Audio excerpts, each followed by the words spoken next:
जय श्री राम। मैं रमेश सोनवणे, महेश पाटिल जी।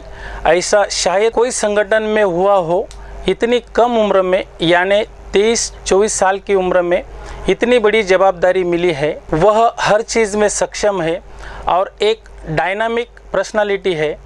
पढ़ाई में तो उन्होंने MSc फिज़िक्स किया हुआ है। मार्शल आर्ट में उनके पास सेकंड देन ब्लैक बेल्ट है एवं नेशनल बॉक्सर रह चुके हैं। स्पोर्टमैन भी है एवं काफ़ी शस्त्र जैसे लाठी तलवार तनख्वाह में पारंगत है एवं आध्यात्मिकता मतलब स्पिरिचुअलिटी और ब्रह्मांड विज्ञान मतलब कॉस्मोलॉजी, एस्ट्रोनॉमी इन विषय पर गहन अध्ययन किया है। उनका मकसद देश के लिए लड़ना था। UPSC CDS जैसी बड़ी परीक्षा पास करके दुनिया का सबसे बड़ा कठिन इंटरव्यू माना जाता है। वैसा SSC SSB इंटरव्यू क्रैक करके 3 लाख बच्चों में से 150 बच्चे सिलेक्ट हुए थे। पर कुदरत का करिश्मा देखे, उनको आनुवंशिक कलर ब्राइटनेस रंग अंधत्व है। इसकी वजह से एयरफोर्स ने आर्मी फोर्स में ऑफिसर रैंक के लिए परमानेंटली रिजेक्ट कर दिया। पर कुदरत को भी पता था कि भारत देश को आंतरिक मजबूती की ज़्यादा ज़रूरत है, तो उन्होंने 11,000 बच्चों को, महिलाओं को स्वयं रक्षा यानी सेल्फ डिफेंस सुरक्षा क्षेत्र के अंतर्गत सुरक्षा की तालीम दी और अभी पिछले कुछ 7 महीनों से लोक रक्षक सेना की कमान संभाले हुए हैं और पूरे भारतवर्ष में डंका बजाना चालू हो गया है और हजारों की संख्या में लोग जुड़ रहे हैं। जय श्री राम। रामनवमी की जो महापर्व है उसके उपलक्ष्य में सभी दर्शकों को जय श्री राम। मर्यादा पुरुषोत्तम श्री राम भगवान जो है विष्णु जी का वो 7वां अवतार थे और जो परशुराम जी थे वो विष्णु जी का 6ठा अवतार थे। तो यहाँ पर मैं जो आज बातें बताऊंगा आपको वो कोई ऑर्थोडॉक्स तरीके से या पारंपरिक रीत से आपने जो सुनी हुई है राम जी के बारे में, उनके चरित्र के बारे में, वो सब चीज़ें से हट के थोड़ा बताना चाहता हूँ मैं। जो नहीं है तो काफ़ी सारे देश है जिसमें भारत भूमि तक खाली ये राम भगवान जो है सीमित नहीं है। अगर देखा जाए तो उसमें मंदिर है, काफ़ी पुरातत्व पाए जाते हैं, संस्कृति जिसमें अलग अलग देशों के में ये सब चीज़ें पाई जाती है। जैसे कंबोडिया है, थाईलैंड है, मलाई है, बर्मा है ना, तो थाईलैंड है। ये सब देशों में राम जी के जो अवशेष है उनकी संस्कृति में, उनके धर्म में ये सब चीज़ें पाई जाती है। जैसे राम जी का उनकी संस्कृति में भी नाम है, उल्लेख है, भले वो दूसरी लैंग्वेज में है। जैसे विजया, राम विजया करके है, कंबोडिया जैसे देशों में है, जापानीज़ लैंग्वेज में है, रहीम करीम लैंग्वेज में है, जो परमलिया जो लैंग्वेज है खरी उसमें है, राजा बंतु करके नाम है, राम जी का ही नाम है ये, पर मरनम लैंग्वेज में है। तो ये नवरात्रि का जो 9वां दिन था उसी दिन उनका मर्यादा पुरुषोत्तम राम जी का जन्म हुआ था। उस वजह से इस दिन को हम राम नवमी की पर्व के नाम से पूछते हैं और इसको सेलिब्रेट करते हैं, है ना।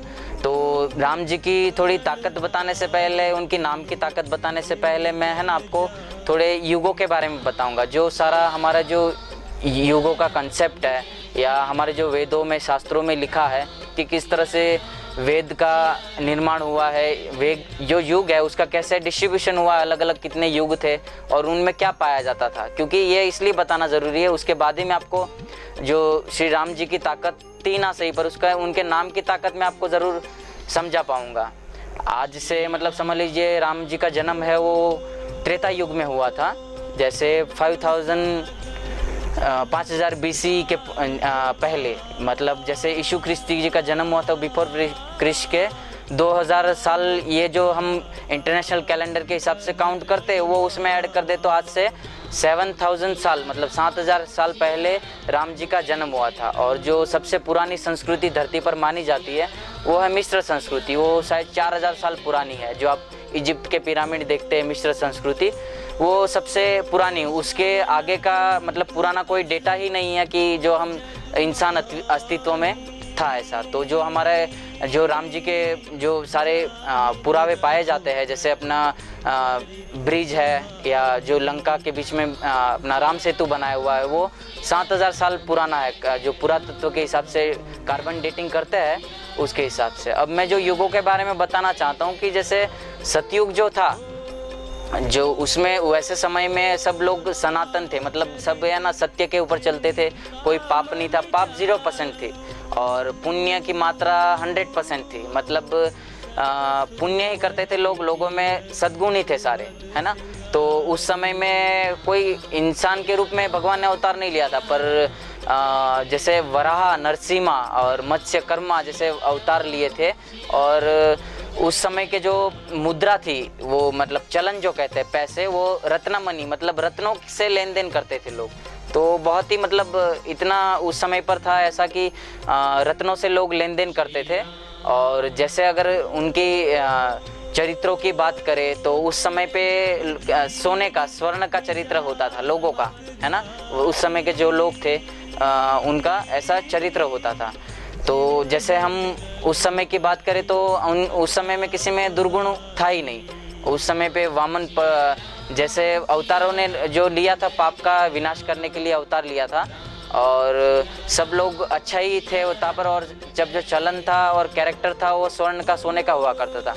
और हम दूसरे युग की जैसे बात करेंगे, त्रेता युग की, जैसे हम राम जी का उसमें जन्म हुआ था तो उसमें पाप की जो मात्रा थी वो 25% थी और 75% पुण्य की मात्रा थी।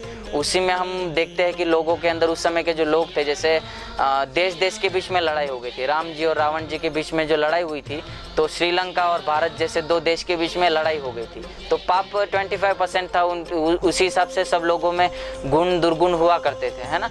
तो तब का जो चलन था वो सोने का हुआ करता था, जो पैसे होते थे लेन देन करनी वो सोने का हुआ करता था। और कैरेक्टर होता है, जो चरित्र हुआ था वो चांदी का हुआ करता था, मतलब चांदी जैसा चरित्र लोगों का हुआ करता था, है ना।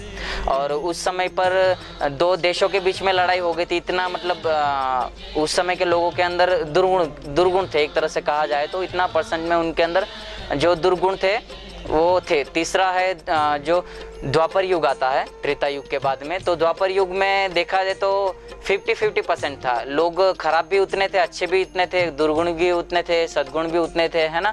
तब का जो तीर्थ स्थल था वो कुरुक्षेत्र था, है ना। सतयुग में तो पुरुषार्थ था, वो तीर्थ स्थल था।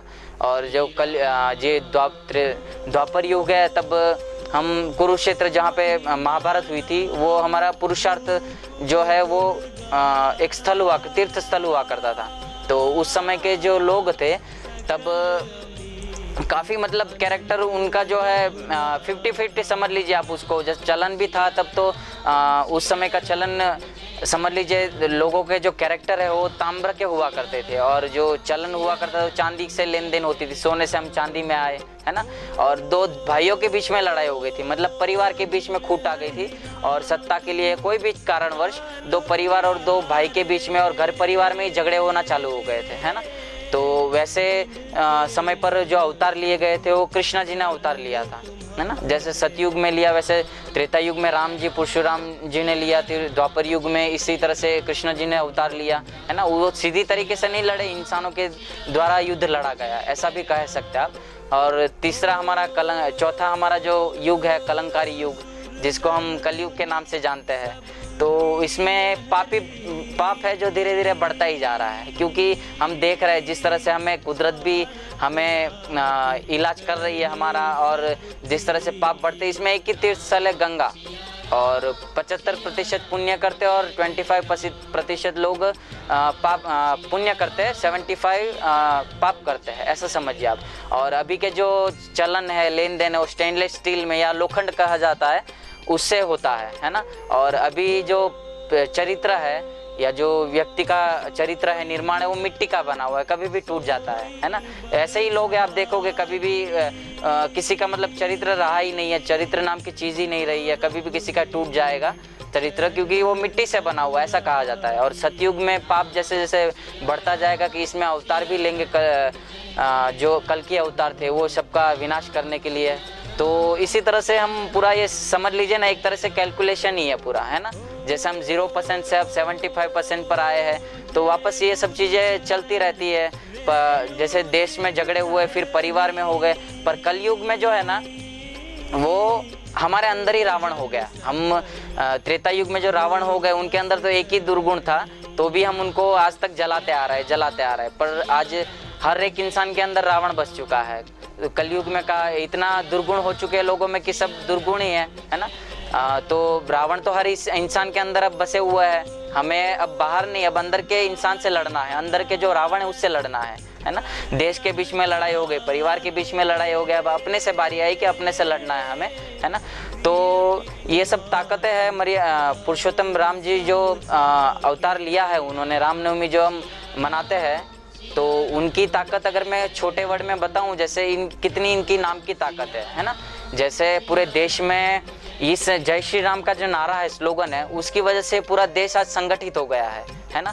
कहा जा सकता है कि उनकी नाम की वजह से पूरे देश पे लोग राज कर रहे हैं। इलेक्शन में एक एक स्टेट में जीतने के लिए लोग करोड़ों लाखों का खर्चा करते थे, पर आज ऐसा समय आ चुका है खाली राम जी का नाम लेके पूरी सत्ता हासिल हो जाती है। तो समझ सकते हो कि आपकी ये स्लोगन जो है इतना पावरफुल बन चुका है, दुनिया भी इसको मानने लगी है कि हर कोई मिलता है तो आज एक दूसरे को जय श्री राम से ग्रीटिंग करता है, नाम लेता है ना। भले वो अपने स्वार्थ के लिए नाम ले रहे हैं, पर कलयुग में कहा गया कि खाली हमें कोई तीर्थ स्थल या भजन कीर्तन करने की जरूरत नहीं, भगवान का नाम ले लो आप, तो भी आपको भगवान दर्शन हो जाएंगे, आप पुण्य चालू हो जाएगा आपका।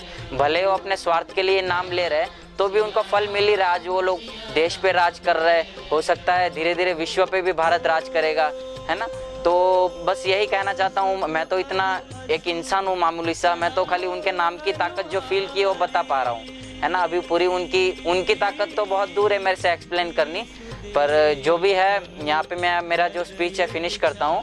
और रामनवमी की सभी को हार्दिक शुभकामनाएं। जय श्री राम।